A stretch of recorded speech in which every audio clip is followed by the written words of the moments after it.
I want to live a lifestyle where I can go wherever the hell I want in first class. I want to live a lifestyle where if I want to drive this over the G-Wagon, I will.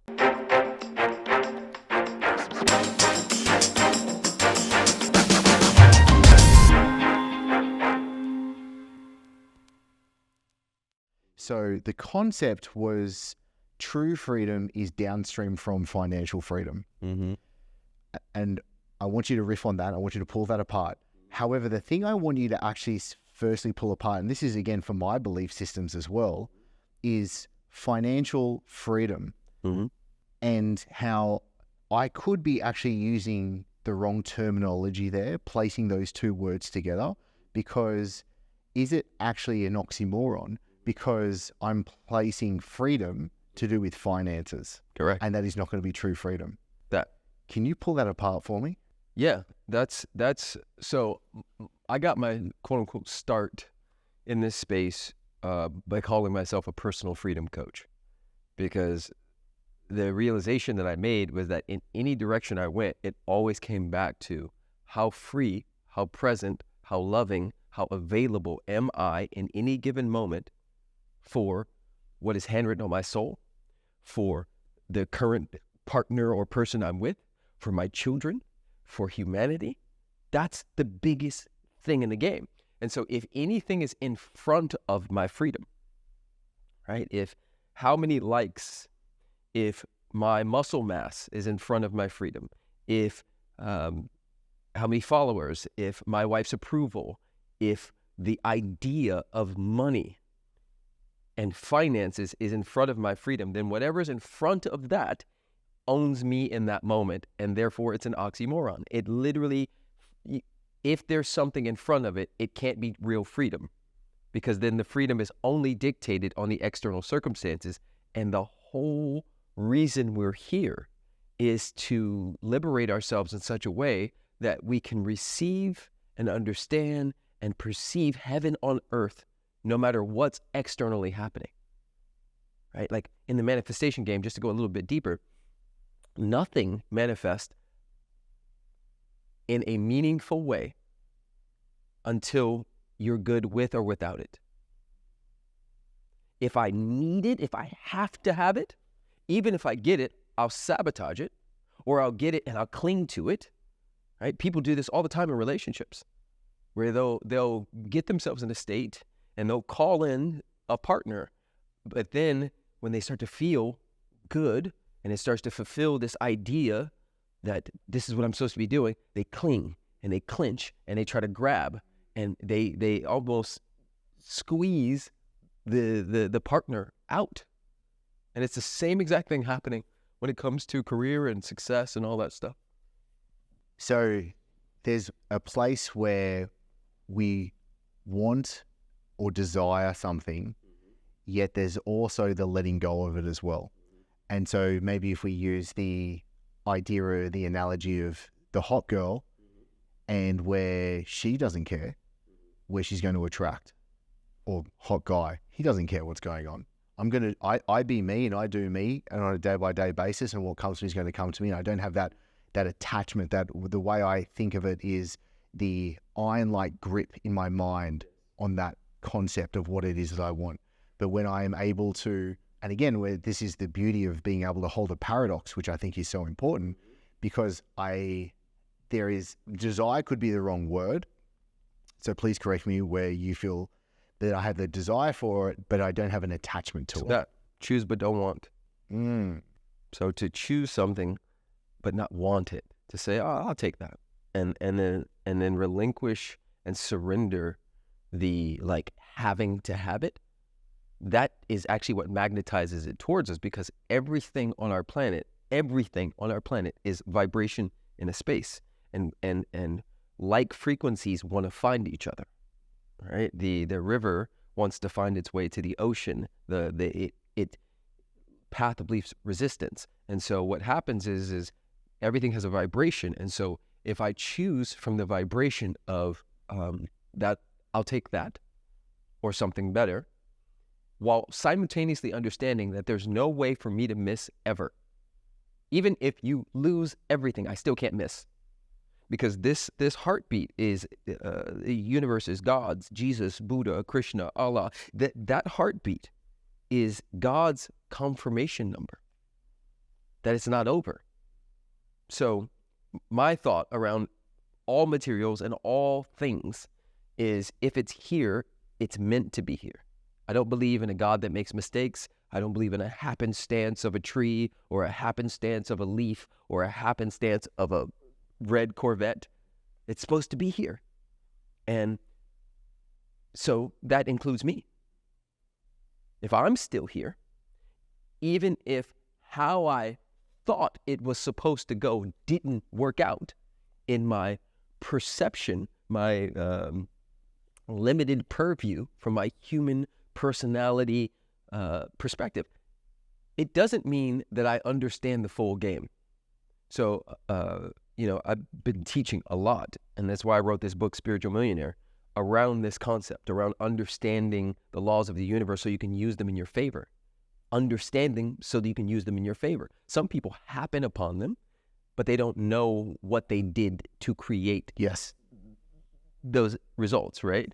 And so my work is teaching people exactly what you do to create those results. And the biggest piece is understanding that the results are not good or bad, not right or wrong, just results, right? When we detach from this is going to finally make me X, and people will see me as Y. When we start to extract that part out of our paradigm, that's true freedom, right? Then you'll take the car, you'll take the clothes, you'll take the relationship, you'll take the lifestyle, because why not, right? But if it wasn't, still winning. Okay, so there's two stories that come up for me that I think paint this picture really well and just bang this home. One is when I was a personal trainer, I had this one client, Peter. He came to our wedding. Beautiful man. And he must have saw something in me, thank God. And he planted a seed. And actually him and his partner, James, I was originally introduced to Buddhism when I was about 11 years old. I remember my parents gave me this meditation book and I read it and then immediately meditated for the first time. And I think I had that some sort of experience where I was like, whoa, that was interesting. Like I felt something very different back then. And a seed was planted. And when I think through the timeline of myself, a second seed was planted when Peter came and picked me up. And he picked me up from the gym in his Bentley, took me out for lunch, and just shared some real wisdom with me. I would have been 19, 20 at the time. And he explained to me the attachment. He's like, I have this car, for example. I have this Bentley. It's gorgeous. But he's like, I'm happy with it or without it. I don't have this attachment to it. Now, I must be a slow learner because I intellectually got it, but I did not embody it. I was not living it on a day-to-day basis as well. And he said something, it was exactly why I wanted to come and talk to you, which was, what is the behaviors, what is the engineering when it comes to being able to truly living and embodying what it is that you're teaching right now? Yes, this is beautiful. And shout out to Peter, wherever you are, Peter. We see you. We love you. This is a beautiful gift you gave that has kept giving.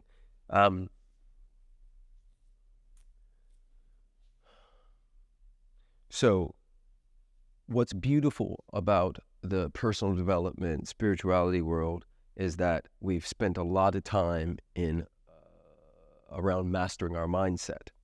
And I think that's epic. I'm not saying it's wrong or bad. I'm just saying there's something missing. The thing that's missing that people are starting to discover is that we're threefold beings: body, mind, and soul. Most people try to will things into existence by way of repeating affirmations, vision boards, and things of that nature, and it's all mental.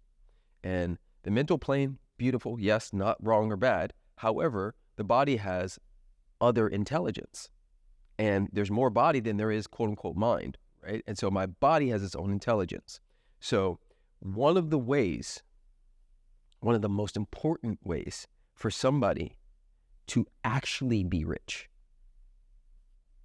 Let that word land. Actually, to be wealthy in consciousness and body and true freedom. Because there's a difference between people who have money and people who are rich. People who are alive, bursting at the seams with so much vigor and aliveness in either direction, right? It's availability, it's receptivity. So how do we become receptive? So most humans experience thousands of what we would consider traumas. Not like blunt trauma, like a car accident or a molestation or a rape, even though those things happen. A lot of those things happen. A lot of sexual abuse occurs. Well, between the ages of 0 and 7, and I'll give you an example. Let's call her Sarah. Sarah is 1 year old. Her mom and dad are super stressed out. They've been fighting nonstop.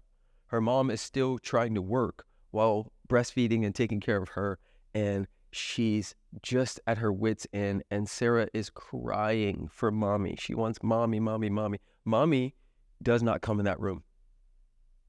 And mommy says she's going to have to cry it out. She's going to have to figure it out herself. Sarah, because she's in the stage of development where she can only perceive herself through the eyes of mommy, which means she's egocentric, meaning everything that happens, she blames on herself.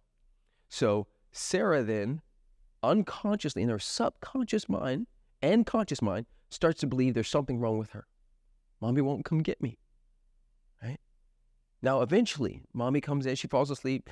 Mommy comes back the next day, she gets her, pats her, all those things. But then mommy's stressed out again. Over time, right? Now let's make Sarah 6 years old. She's already developing a nervous system that does not feel safe in the world, does not feel chosen, does not feel worthy. Now, what Sarah doesn't understand at 3 and 4 and 5 and 6 is that her mom has her own set of nervous system that she never healed. All the traumas, all the pain, all the wounds that Sarah's mom went through are now being projected onto her, given to her, and the result of that is Sarah becomes a collapsed, anxious being. Now, she can use her mind and try to fit in school and navigate the world. Now, Sarah's now 25, 26, 27, 31, and she wants a partner. Well, she has this anxious part of her that wants to make sure you love me. You have to love me. Like, where are you going? Did you like someone's Instagram? All of this is coming up, and Sarah doesn't understand that it is from a core wound that happened before she had procedural thought. Before she could have full cognitive procedural thought, her body took on this shame, this trauma of being abandoned by her mom and maybe her dad.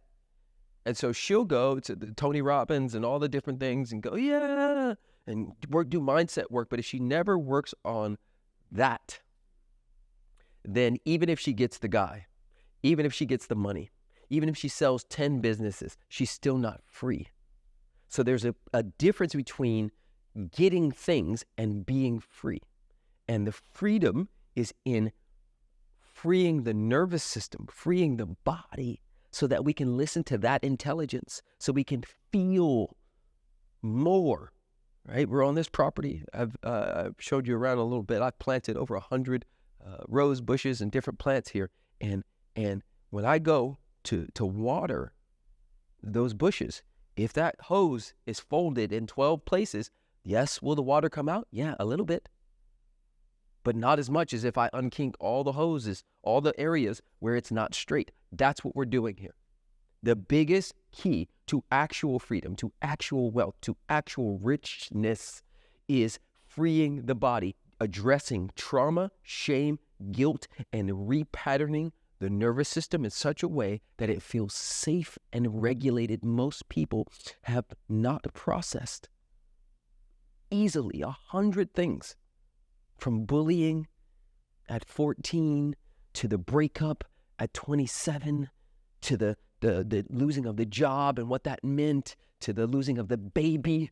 Like, oh, there's so many things people don't process, and it becomes stuck, dense energy in the body, and they're not free. They're not free. They're not free. They're not free. So that's my work, man. Love that. And what comes up for me as you share that, Preston, is I think it was in Steiner's book, The Philosophy of Freedom, and he talks about freedom, but the German word Freiheit, which is H-E-I-T ending, and the difference between freedom, D-O-M ending, and Freiheit. And freedom is external freedom. So the way that I perceive this is I've got the stuff, I have the materials, my business is able to give me the funds and the freedom, the space to come and do this and have all of this stuff. But ultimately what we're actually wanting is internal freedom, Freiheit. And so we're trying to acquire and do all of these things, but we're really just wanting this feeling at the end of the day. And so my question for me is going to be this unkicking of the hose. So I've seen more healers than you can poke your stick at. I've done all of the psychedelics, you know what I mean? I've done the therapy for God knows how many hours. Like, on a journey of just wanting to better myself. And there's going to be two parts to this question for sure, because I really want you to absolutely hammer me home with this one. But the first part is going to be, I can't tell you, Preston, which of those modalities or things that I've done actually unkinked the hose. And so my kind of like systems mind right now is going, how can we identify where the kinks are with somebody? And then go, okay, these are the kinks that we have to undo, rather than this kind of scatter approach as to, I don't know what's going on. Sorry. Here it is. Here it is. So I was just coaching someone yesterday on this. So mind mastery, somatic body health, community and love relationships, and spirituality. These are the 4 pillars, right? Law of mind mastery, which I write about in this book. Somatic health, right? The wisdom of the body, clearing energy and space in the body. Community, we're social beings, born from a womb into other humans. So the healing must happen with other humans, right? And then spirituality, a connection to a higher power, connection to something that is beyond our cognitive understanding, right? Now, the thing about all of this work is if I go into it trying to fix, I already lost. I'll never unkink the hose if I think that the hose is inherently bad or wrong or dirty or shameful. That is the key. Can I interject just for a second? Because I want to use myself. I'm just going to put myself out there, okay?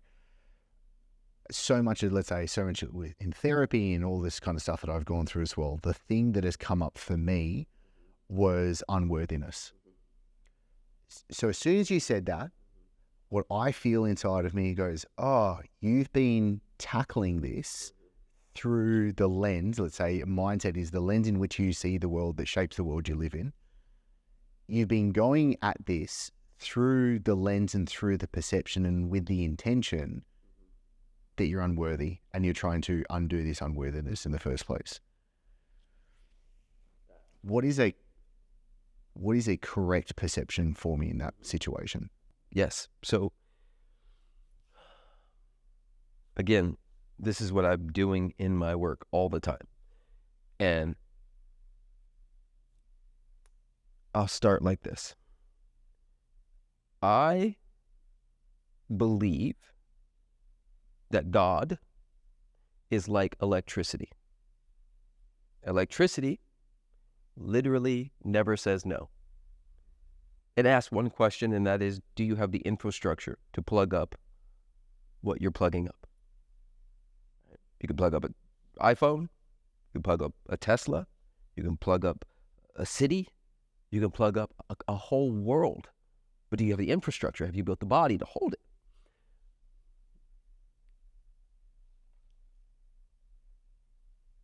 God, electricity, never says no.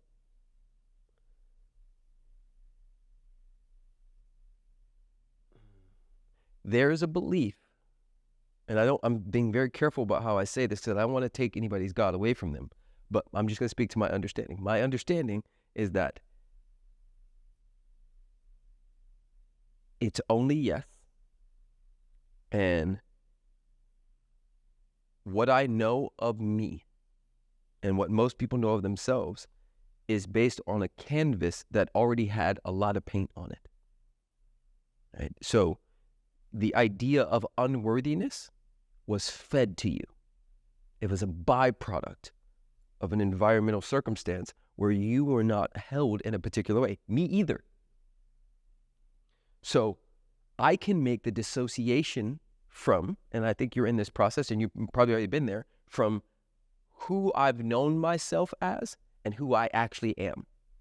And so if there's a God that is one gigantic yes button, and it says, use the power how you will, I'm never going to say no, then my job is to go, okay, so I cheated my way through college because I felt like an imposter.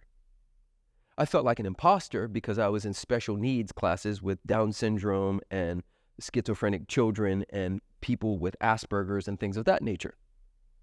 Okay. So the self-hatred began when I was placed in those classes. I made up a story about myself. Fast forward to, I spent most of my life trying to blend in and pretend to be normal and regular, but also feeling like an imposter the entire time. So I now go to this school, this college, where everybody's smart and doing things, and I cheat the entire time because there's only one way to win the game. If they knew how dirty, how stupid I am, if they understood that I've been in classes with Down syndrome children my whole life, I wouldn't be here. So I got to cheat. Now I look at all of that and I go, wow, I was so bought in to the lie. That's man-made stuff. In the eyes of God, the ant and the elephant are the same. In the quantum field, a leaf and a leaf cutter ant are both beautiful. And so my work is to disassociate from the worldly man stuff that is circumstantial and based on where I was born and who I was born to, and to see, pull it far enough back to see with the eye behind the eye what's really actually going on. And that is, there is something that rotates this planet. There is something that every time I cut that grass, it grows back. There is a universal principle. It's not luck, it's law, right? It's not personal, it's principle. Oh, it's not personal? It's not personal? I'm not inherently messed up, it's principle? Awesome. What are the principles then, bro? I'll use the principles. If it's not luck, it's law, then what are the laws, right? And so for me, I'm so disassociated from the personality part that the idea of unworthy or anything of that nature is laughable now, right? It was very painful most of my life, but once I got it and I went, oh shit, this is the intersection right here. This is not personal. There is a universal principle that doesn't give one actual fuck whether I go left or right. It's going to give me whatever direction I get, whatever vibrationally I'm sitting with. So my work is to extract as much of the bullshit that was handed to me out of my consciousness, and then work from there like Picasso. Work from there like you know, the Einstein and to build a somatic body, right? Infrastructure. The electricity just, yep, got it. What do you want to plug in? You got the body for it? You got the body for this? Let's go. So then my work is, okay, it's not luck, it's law. It's not personal, it's principle. And if I have the somatic body for it, if I'm clean, now I'm cleaning up, not from lack, limitation, and scarcity. I'm cleaning up from how can I be of service to myself and the people at Starbucks and my children at 3 a.m. and my wife when we're watching the newest Netflix show. How free can I be as a and I'm ending it here, as a demonstration of God's love. That. So you see, the context for me is how can I be a demonstration of God's love? Some people's context is, how can I clean up this dirty part of me so that I can be X? Both have a result. The story that I told myself was, I was in special needs class throughout primary school. I was a bad learner, not smart, not good enough, not enough. And I built physically myself and achieved through sheer just running through walls because I was trying to, yes. So, and then what I have realized throughout this process, and you said the word so correctly, was a story. And I told this story to myself. I can retell a story for myself as well, as you have so beautifully for yourself. And I want to put this in a context because we're both fathers of 4 children. And so for me, I selfishly also come to this conversation because I want to serve my children. And so I would love to be able to have them watch this, be able to teach through this. So if it was our 8 children between us that we have, how do we best show up as a father to help them narrate the story that best serves themselves? I think there is nothing that beats demonstration. Right? There's information, transformation, demonstration. Demonstration is embodied, right? All of us, wherever you're watching this podcast or listening to it, if the lights went out in your house right now, pitch black, there's a strong chance that each of us could find the light switch because it's embodied. We've done it so many times that it's like breathing. I have no thought about air because it's so embodied. I have no thought about gravity because it just exists in my consciousness as of course. And so what I try to do my best is to show my children me demonstrating the things, the ways to move through stuff. Right? My wife and I got into a fight last year, and it was one of the only times it was ever in front of the kids. And we're going at it, and I walk away, which is a pattern for me. That's exactly what I do. So I go away. Infuriates Lauren. Yeah, sorry, continue. And my son comes into the room, Zai, one of the twins, and he says, "You hurt mommy. Mommy's crying. You tell her sorry." And initially, I was still not regulated. And I was like, "Mommy hurt me. You tell her to tell me she's sorry," right? And it's this whole stupid, funny thing. And then I caught it. And I was like, he's right. Right? What do I want him to see? What do I want to be imprinted? Because it's not that people won't have conflict. Ants fight. Horses fight. All of nature.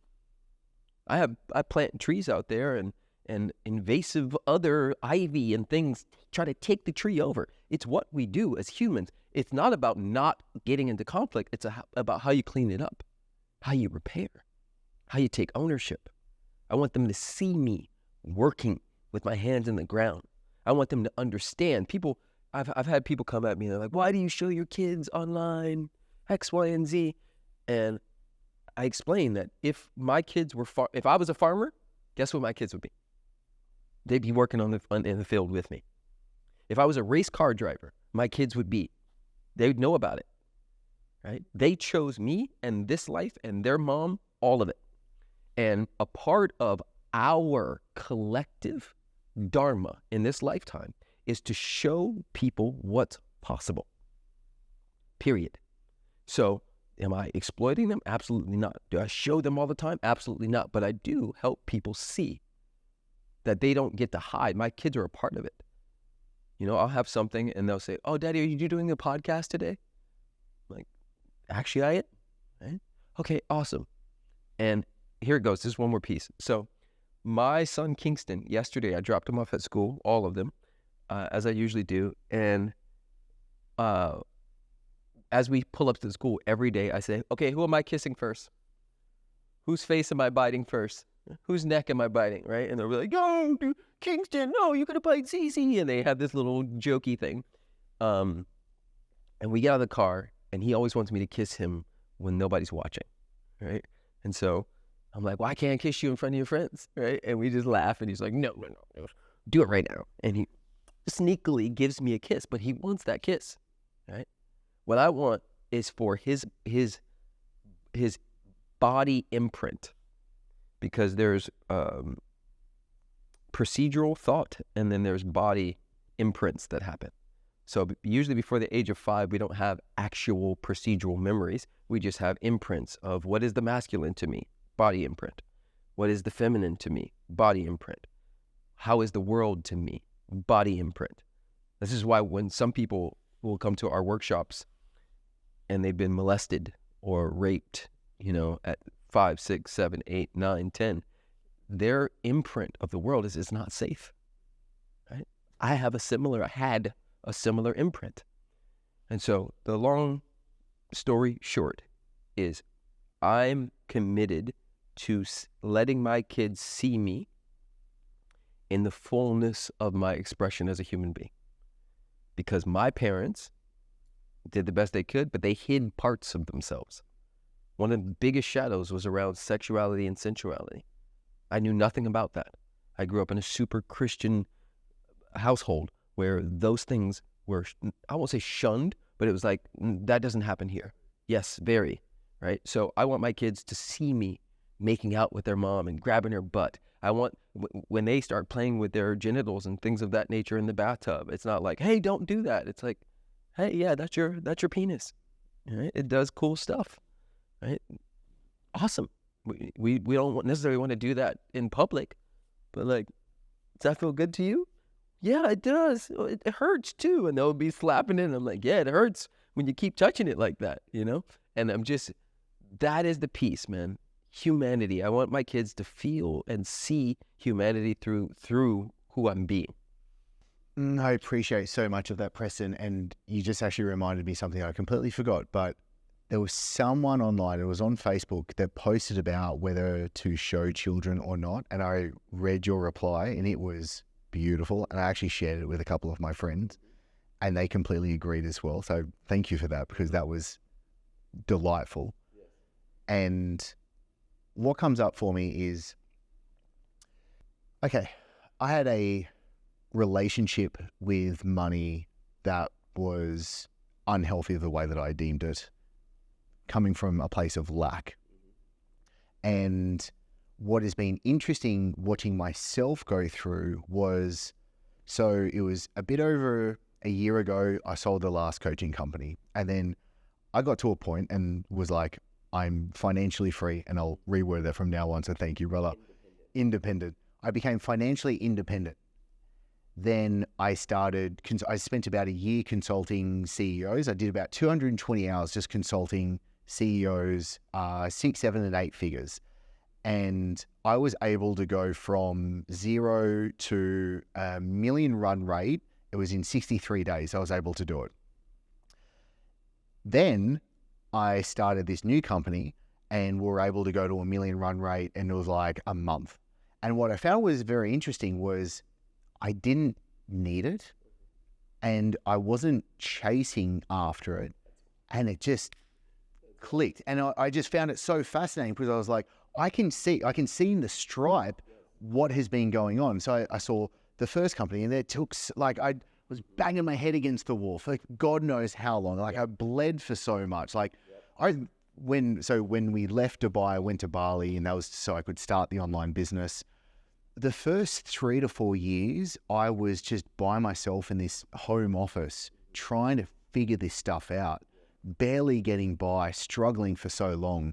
And then obviously I developed skills. I developed what I would hope to say an identity as well, that was able to then make these things happen. And so I found it very interesting seeing these different adventures and these different journeys go through. So when it comes to yourself or your children or clients that you're working with as well, how do you help them shape the identity that it is who they're wanting to step into? Yeah. A big part of that, and I just want to acknowledge how dope that is. That and it makes sense, right? That actually tracks that until we, because the story I'm making up about what you just shared with all of us is that you year after year after year you were chasing this Kilimanjaro, right? This big mountain that I want to get on top of, and then there comes a point where you get on top of that mountain and you realize like, oh, well, this is awesome. I still want to like do cool stuff.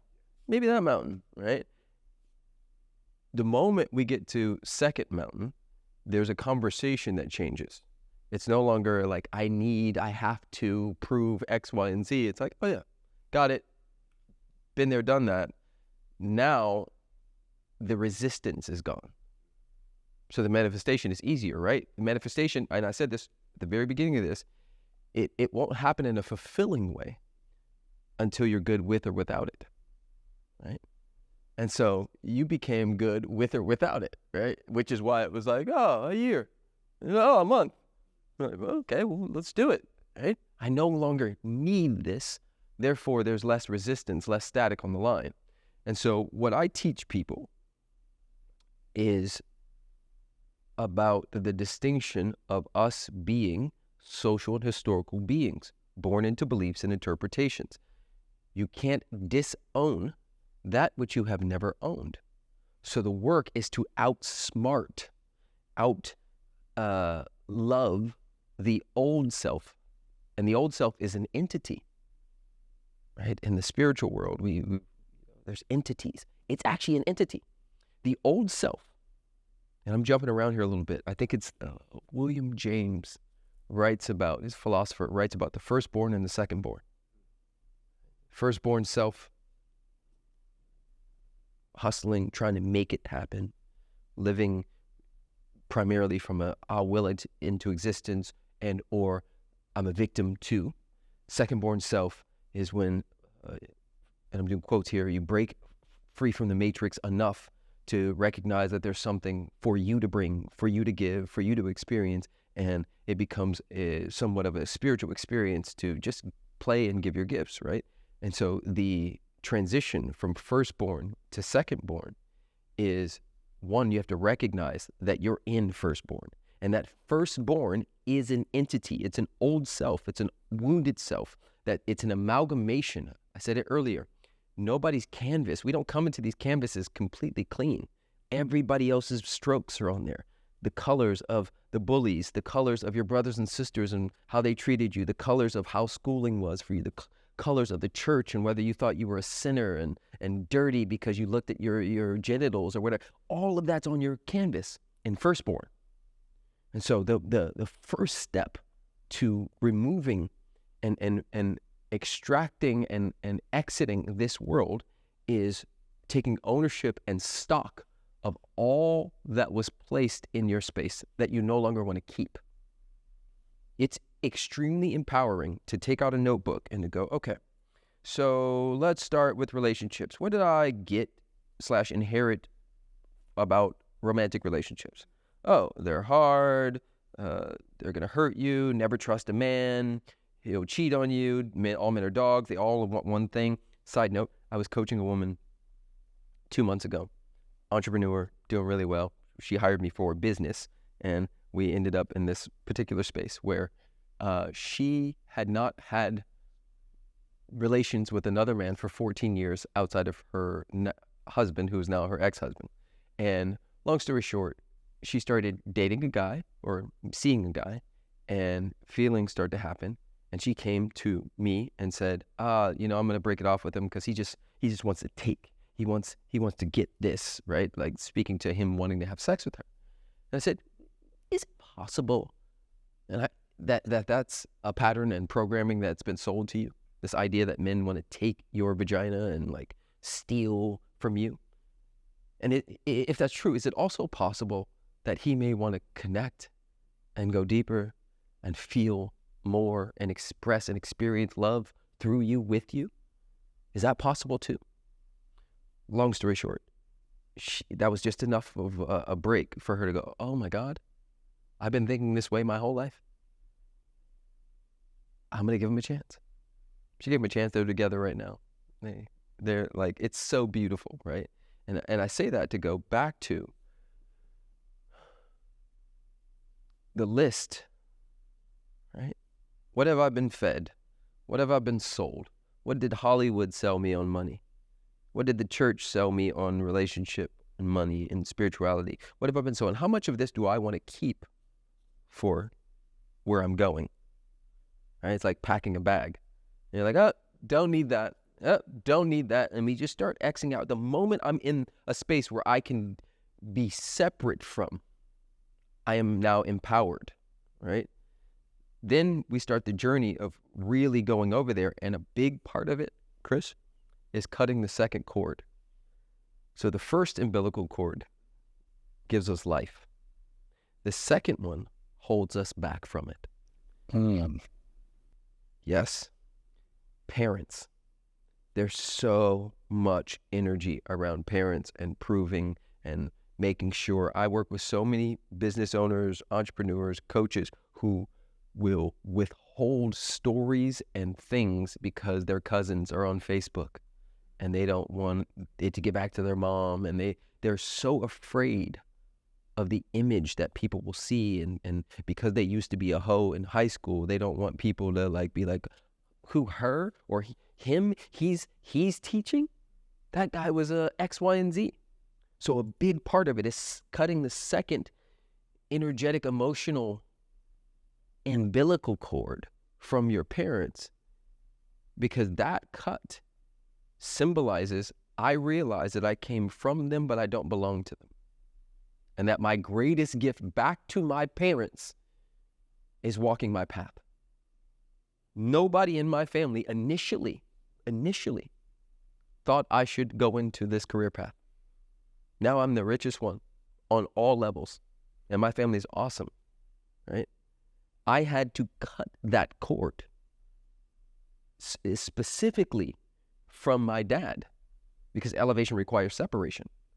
You can't keep everything and also elevate. We have to let something go.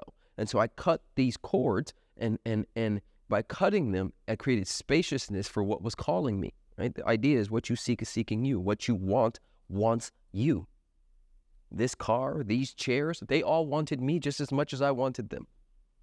We had a divine date with destiny, and I said yes, and they said yes, right? And so creating the space to go after the thing, it requires us cutting cords. Do you know who Derek Sivers is? Right. Okay. It's an amazing guy. He's my favorite author, somebody that I've looked up to for years and years. By the way of the universe, we came together, friendship formed, and not that long ago, I flew to New Zealand to just have a couple of days with him, just chatted for a few days. We recorded for like 7 hours. Incredible. But I learned so much and took so much. But then I had to fly from Wellington, New Zealand, back to Bali, and I had a stopover in Sydney, and the stopover was 6 hours, and that's where I'm from. That's where my parents are. And so I messaged my dad. I was like, Dad, I'm going to be stopping over in Sydney. Let's go have a workout, grab some lunch together. Like, I'll just leave the airport, come see you, do you know what I mean, hang out for a little bit. I really feel when you spoke about and shared that story with yourself and your father as well, like with myself and the cutting of the cords, because in that conversation, and I'm probably talking about this about 4 weeks ago, in that conversation, in that time that I had, I was like, I'd never shared like my financial situation, the success that I've had, all of these things. I've kept them very quiet and to myself. And then I was like, I have to share this. I felt like I had to share this, or that I wanted to share this, and to be able to say like, this is where I'm at. Like, I'm doing really well. And I totally felt that I needed to cut that cord as well. Like, I didn't use those words, but I will use those words because you brilliantly put that forward.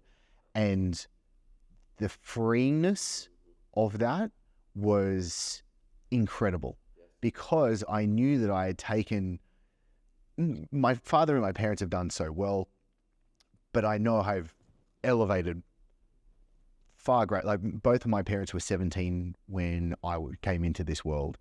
And so, and as my parents say, like, we grew up together. And so I grew up with a family that had very little money. And so therefore I very much put money on this pedestal to be like, if I have this thing, life is going to be so much greater, which I believe, and that's the story that I'm telling myself anyway, is what drove me so much to do the things that I've done so far. And then when I flew from Sydney, when I left Sydney and moved to Dubai, my dad thought it was a joke. And literally until the day before, and that's when Lauren was actually pregnant with our first, and I left Sydney, Lauren stayed with her parents, and I had 3 months to go to Dubai, set the business up, come back for her to give birth to Arlo, and then we moved over to Dubai together. And everyone thought I was absolutely crazy. I thought I was crazy. Like, I remember sitting on that plane, it's 14 hours from Sydney to Dubai, and halfway through I just broke down crying.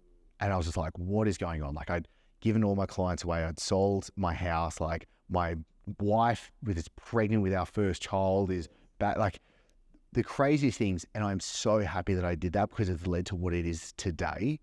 And for me to have this conversation with you as well, and have this relationship. And so the way that I think about this process is for us to cut that cord. Is there anything specific that is through your experiences that are the most effective means for that to happen? Like, how does somebody actually go about that? Because I didn't even know if I've done it properly. I didn't know if it's completely severed from myself, if I could be perfectly honest as well. What is kind of how do I get those shears out and give that a good slice? Yes. I will address that for sure, but I want to say something. Not only were you cutting the cord by sharing your success with your dad, at least in that particular arena, but you were cutting the social and historical programming of the tall poppy syndrome, right? This is where I go back to, right? Like, okay, each place has an identity as well. So we're not just cutting the cord from our parents, but it's like, where did our parents get this?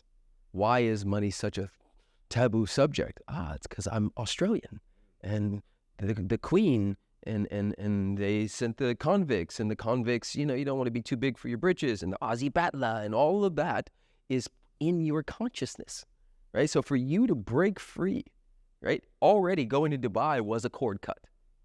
That was hey, I'm going to go forge my own path, right? That takes so much courage.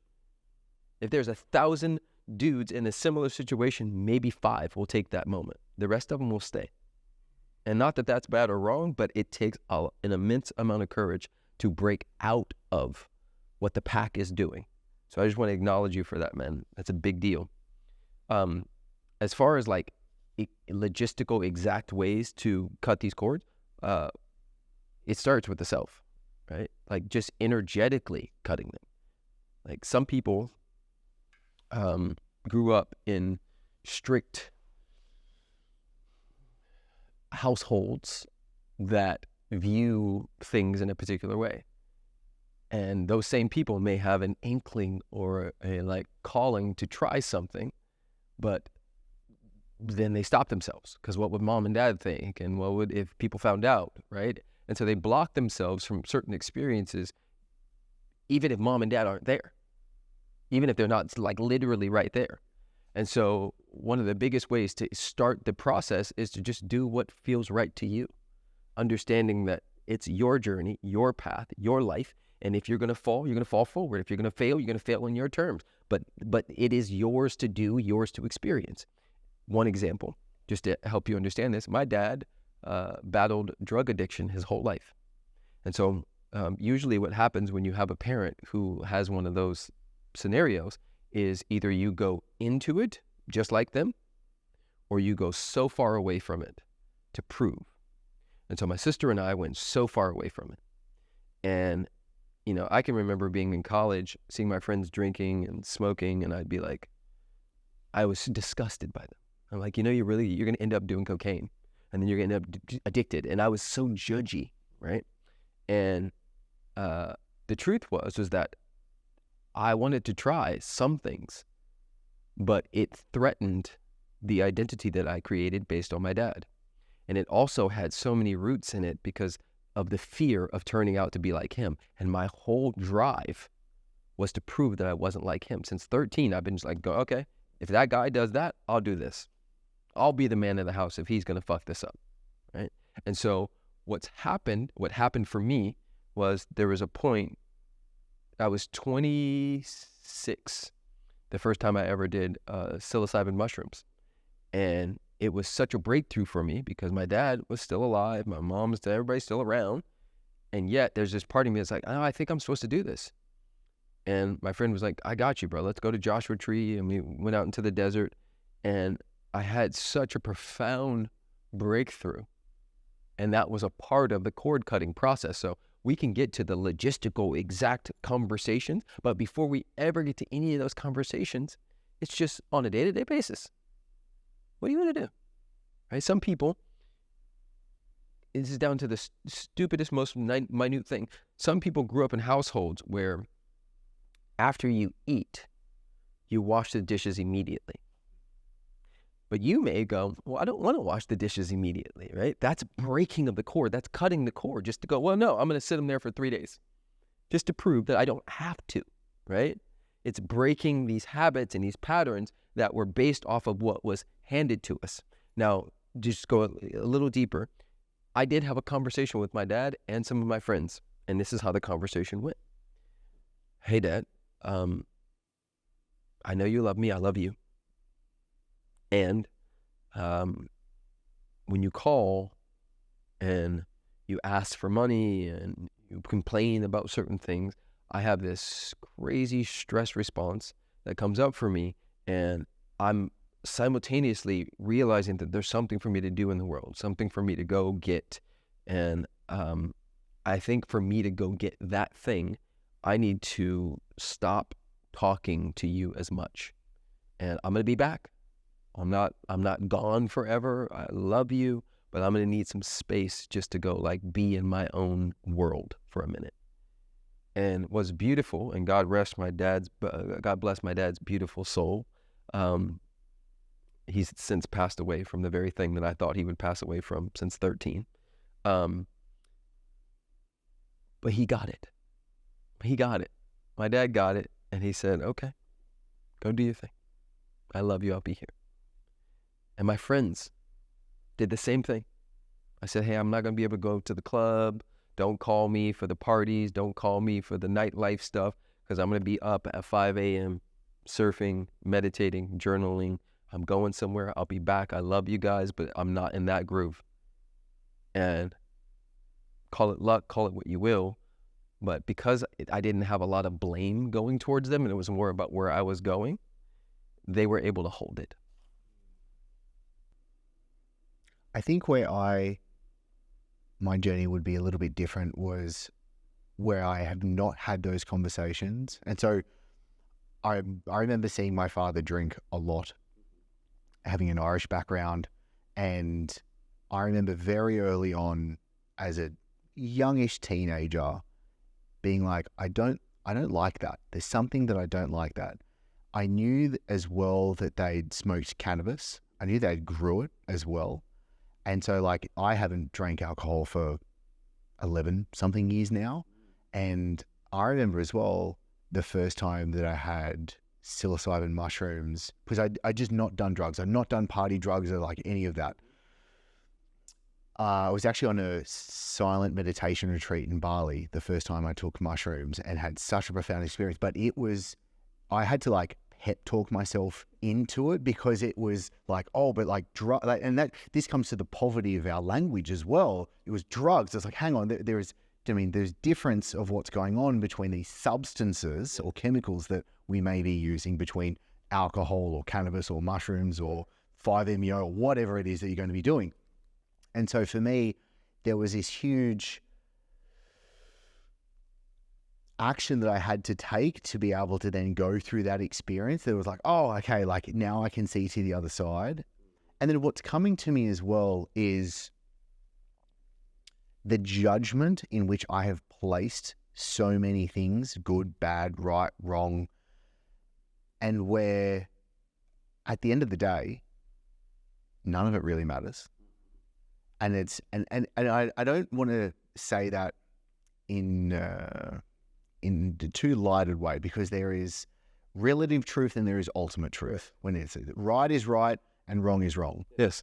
But there is also there is no right and there is no wrong. Correct. It's at so the same tricky, time. bro. Yeah, it's so tricky. And so, and I want to keep this theme around money with what we're talking about today. And so, for example, it wasn't that long ago, a few months ago, I went down to Melbourne to see a mentor of mine. And having a few days down there at this private mastermind, and it was mind-blowing. Learned so much stuff. And it wasn't a typical mastermind as well. It was where he literally brought his team in and for 3 days just showed everything that their business was doing. And so, for example, I won't name names or anything like that, but they spend, I know, over $1 million a week just in Facebook ads. And I know that just for front end, they'll probably be doing about 2.5 per week just on that, not including the back end as well.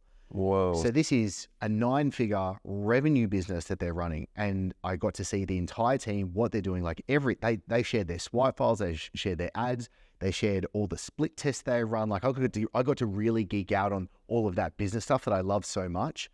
And I think what I've done myself, one of the biggest injustices, Preston, for so long was like, I've been spiritually in the closet. And so I say that just for you to help me kick my ass.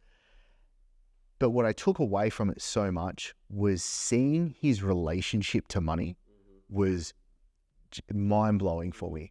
And his words were literally, I'm paraphrasing, but his words were around like, I just put it out and it comes straight back to me. I keep a little bit and I just put it out. And we're literally talking, do you know what I mean, over $1 million a week in just expenses and what's going on for there.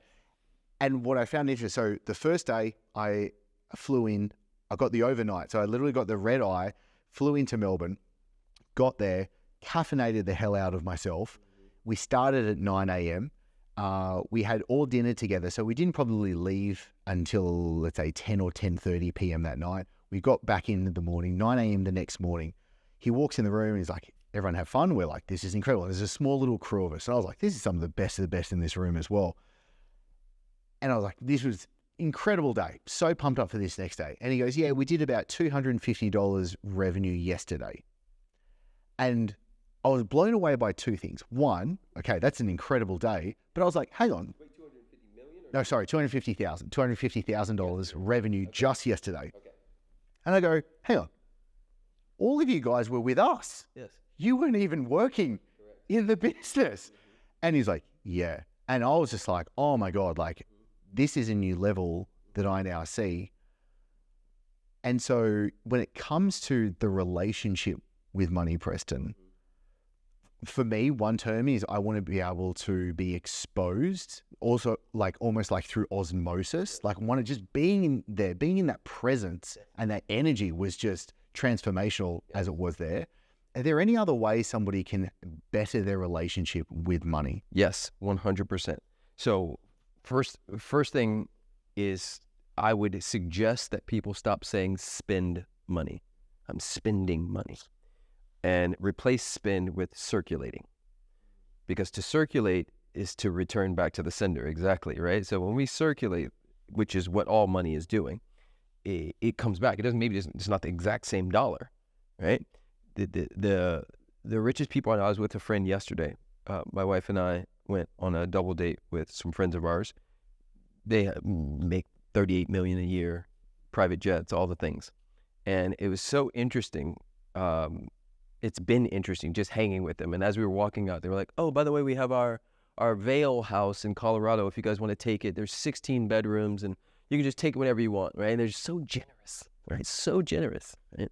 And I've explained this to quite a few people in Spiritual Millionaire Academy that my rich friends, super generous, always asking for help and allowing people to help them. My poor friends try to do it by themselves, are generous, but also really tight and rigid because they're chasing money, right? And you could say, well, of course they're generous. They already have the money. And I often suggest and remind them that maybe it's the opposite. Maybe they have the money because of the generosity. Maybe they have the money because of the willingness to receive help and put their hand up and say, I don't got it. So That's another piece around the money thing. The third thing I'll suggest and share is that people will come to me and say, oh, I'm so stuck when it comes to money. And I say, okay, well, let's find out. Where do you live right now? Oh, well, make up a city. I live in London. Okay, awesome. Like in a house, a flat. Oh, a flat. How much does it cost to live in that flat? Oh, $4,000 a month. Okay. So let's just keep in mind that you said you're stuck with money. Okay. So you're 42. Okay, awesome. So in your 42 years being on the planet, about how much money do you think has circulated through to pay for just living, right? Just living. And you can see the light bulbs on the Zoom. Everybody's like, do. Oh, shit, right? Well, I'd have to say probably about a couple million. Exactly, right? So going back to the God as electricity, God as a yes button.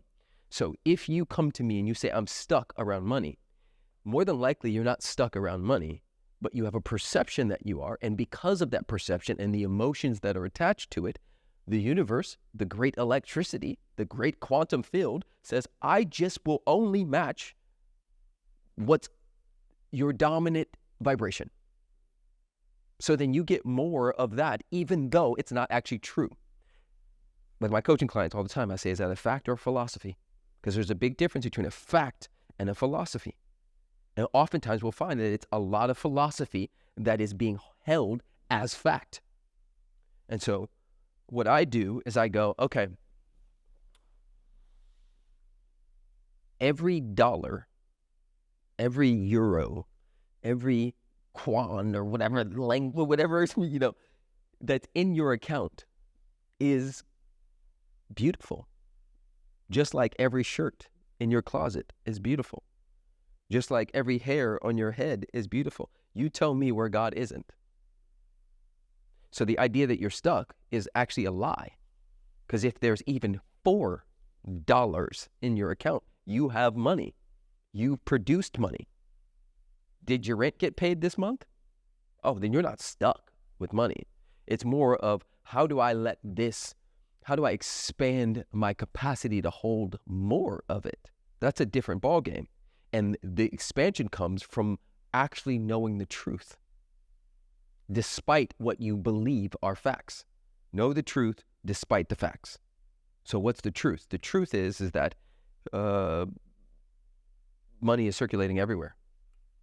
There could be what we call a recession and people get richer. Well, okay, what's different between them and I? Are they special? Are they special? Are they unique? Has the Santa Claus God said, well, you've been naughty and you've been nice, so you get more? No. They understand, whether they understand it or not, they understand the laws of circulation and money and receptivity enough in that area. I know a whole bunch of people, rich people, who understand certain laws and use them consciously and unconsciously, and they are terrible at other ones. Right? They have a shitty relationship with their wife or kids, but they're good with that one. So it's the deifying money in general. It's because what spiritual people especially do is will demonize it or will deify it. And there's, in some ways, no in between. So it's either money is bad, really all evil, and I just don't even want to look at my account, just want to meditate and stay in alignment and do, that. Or you become like the spiritual business bro who's right? And you're chasing.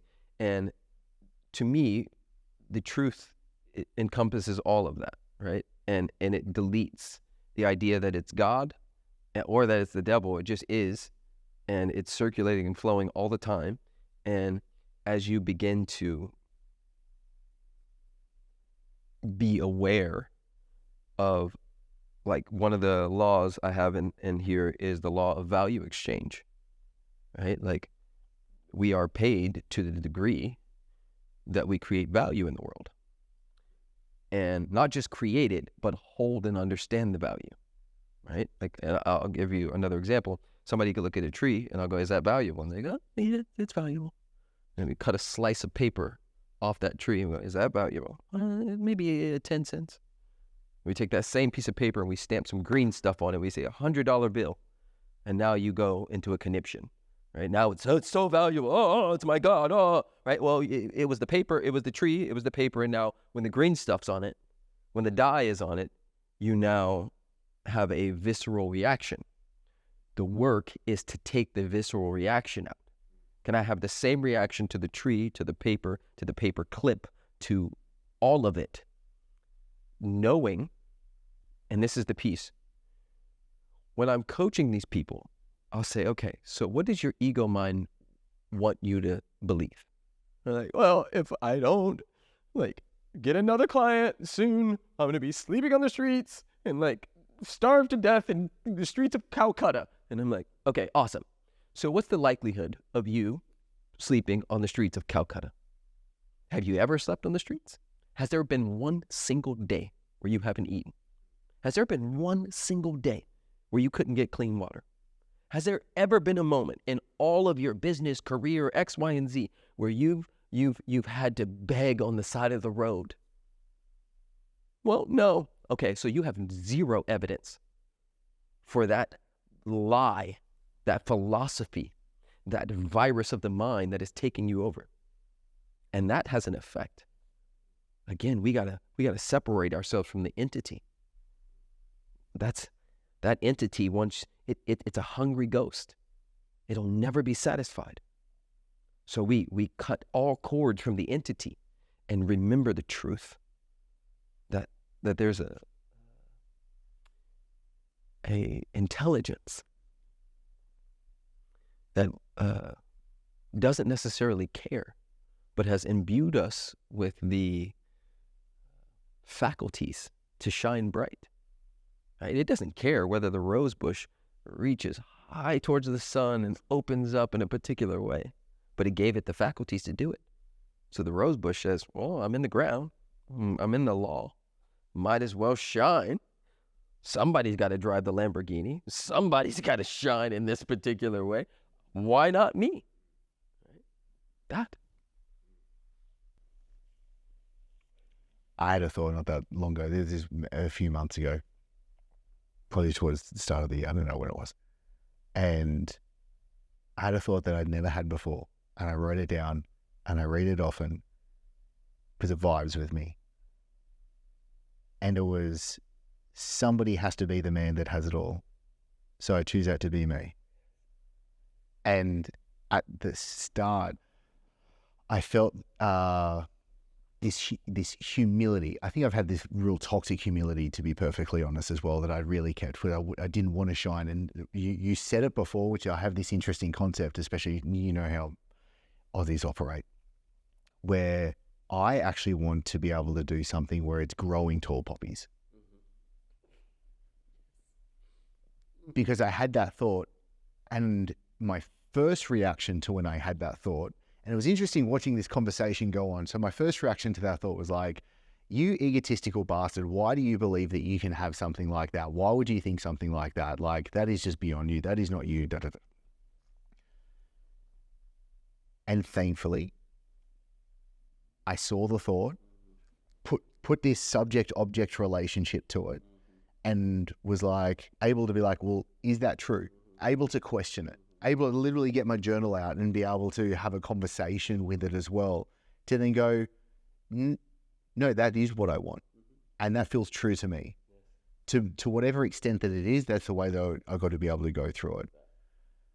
And I feel like one reason why I respect you so much is because I see you as a multi-dimensional man. And it's one thing I really look up to, because, say, for example, when I was going through that year and a bit of consulting, so much of the time I would get on to a call, this Zoom call, super successful dude, with very vastly men that I was actually dealing with. And it would take a couple of minutes. I would explain. I was like, great. I would always start a conversation. I was like, what's the intention for this call? What do you want to walk away with? And I got one of my daughters to actually make me a wand. So I go, if you wave my magic wand, what are you walking away with this conversation? And they would say something. And then we jump into the business side of things. It's a highly tactical and strategical conversation. And then after a couple of minutes, it'd be like, hang on, this is you. Like there's something going on with you that's causing this problem. It's a personal problem that's showing up in your business. It's not this business problem, and it's these beliefs, these perceptions. And you said it as like, for example, these